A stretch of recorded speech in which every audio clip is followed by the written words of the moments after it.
24-ന്റെ പുതിയ ബ്യൂറോ ഇടുക്കി കട്ടപ്പനയിൽ പ്രവർത്തനം തുടങ്ങി. Good morning with R Sreekandan Nair ഷോയിൽ Kochi regional chief S Sreekanth bureau ഉദ്ഘാടനം ചെയ്തു. തൊടുപുഴയിലെ ബ്യൂറോ നിലനിർത്തിക്കൊണ്ടാണ് കട്ടപ്പനയിൽ പുതിയ ബ്യൂറോ തുടങ്ങിയത്.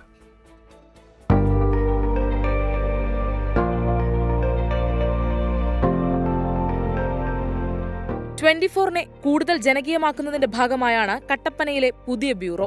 പ്രേക്ഷകരുടെ ഉൾപ്പെടെ നിരന്തരമായുള്ള ആവശ്യപ്രകാരമാണ് കട്ടപ്പന പാറക്കടവിൽ ബ്യൂറോ തുടങ്ങിയത്. മലയോര മേഖലയിലെ ഉൾപ്രദേശങ്ങളിൽ 24 വാർത്താ സംഘത്തിന് ഇനി അതിവേഗം എത്തിച്ചേരാൻ കഴിയും. കാമ്പും കഴമ്പുമുള്ള വാർത്തകൾ ജനങ്ങളിലേക്ക് എത്തിക്കുകയാണ് ലക്ഷ്യം. കട്ടപ്പനയിലെ ബ്യൂറോയിലെത്തി വാർത്തകൾ നേരിട്ടറിയിക്കാനും കഴിയും. 24 ചീഫ് എഡിറ്റർ ആർ ശ്രീകണ്ഠൻ നായരുടെ ആശംസകളോടെയാണ് ബ്യൂറോ പ്രവർത്തനം തുടങ്ങിയത്. ഭൂമിശാസ്ത്രപരമായി ഇടുക്കി ജില്ലയുടെ കിടപ്പും വലിപ്പവും പരിഗണിച്ചാണ് ഒരു ബ്യൂറോ കൂടി ഇടുക്കിയിൽ തുടങ്ങാൻ തീരുമാനിച്ചത്. കുറച്ച് അധികം പ്രേക്ഷകർ ഈ കാര്യം ഇടുക്കിയിൽ നമ്മോട് ആവശ്യപ്പെടുന്നുണ്ടായിരുന്നു. കട്ടപ്പനയിലെ ബ്യൂറോയുടെ ഔപചാരികമായ ഉദ്ഘാടനം നമ്മൾ നടത്താൻ പോവുകയാണ്. നമ്മുടെ പ്രതിനിധി എസ് ശ്രീകാന്ത് അവിടെയുണ്ട്. അതുപോലെ ഈ കട്ടപ്പനയുടെ ബ്യൂറോയുടെ മേധാവി Rahul വിജയനായിരിക്കും.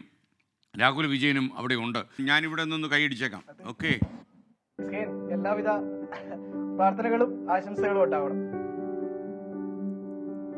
Okay, thank you. Kattapana Bureau is opened. Good morning with R Sreekandan Nair ഷോയിൽ Kochi regional chief S Sreekanth Kattappana bureau ഉദ്ഘാടനം ചെയ്തു. 24 ഇടുക്കി.